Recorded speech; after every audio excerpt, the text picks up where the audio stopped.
నారాయణపేట జిల్లా ప్రజలు చోరీ చేసిన మొబైల్ ఫోన్లు కొనడం అమ్మడం నేరమని జిల్లా ఎస్పీ యోగేష్ గౌతమ్ తెలిపారు.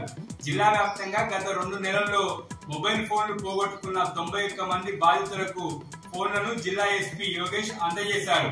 జిల్లా వ్యాప్తంగా మొబైల్ ఫోన్లు ఎవరు పోగొట్టుకున్నా సంబంధిత పోలీస్ స్టేషన్ లో కానీ సిఈఐఆర్ పోర్టల్లో కానీ వెంటనే ఫిర్యాదు చేయాలని జిల్లా ఎస్పీ సూచించారు.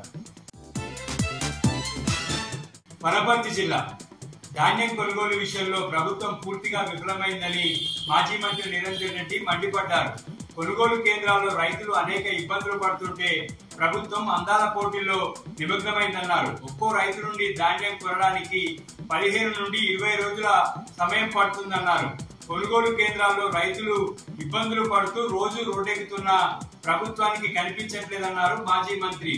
మంత్రులు హెలికాప్టర్లో తిరుగుతున్నారు కానీ రైతుల దగ్గరికి కార్లలో కూడా వెళ్లట్లేదని, వెంటనే రైతుల సమస్యలను పరిష్కరించాలని మాజీ మంత్రి డిమాండ్ చేశారు. ప్రభుత్వం తక్షణమే స్పందించి కొనుగోలు కేంద్రాల వద్ద రైతుల సమస్యలను పరిష్కరించాలని, అనేక చోట్ల అకాల వర్షాలకు తడిసిన కొట్టుకుపోయిన ధాన్యానికి సంబంధించి పరిహారం అందజేయాలని ప్రభుత్వాన్ని మాజీ మంత్రి నిరంజన్ రెడ్డి డిమాండ్ చేశారు.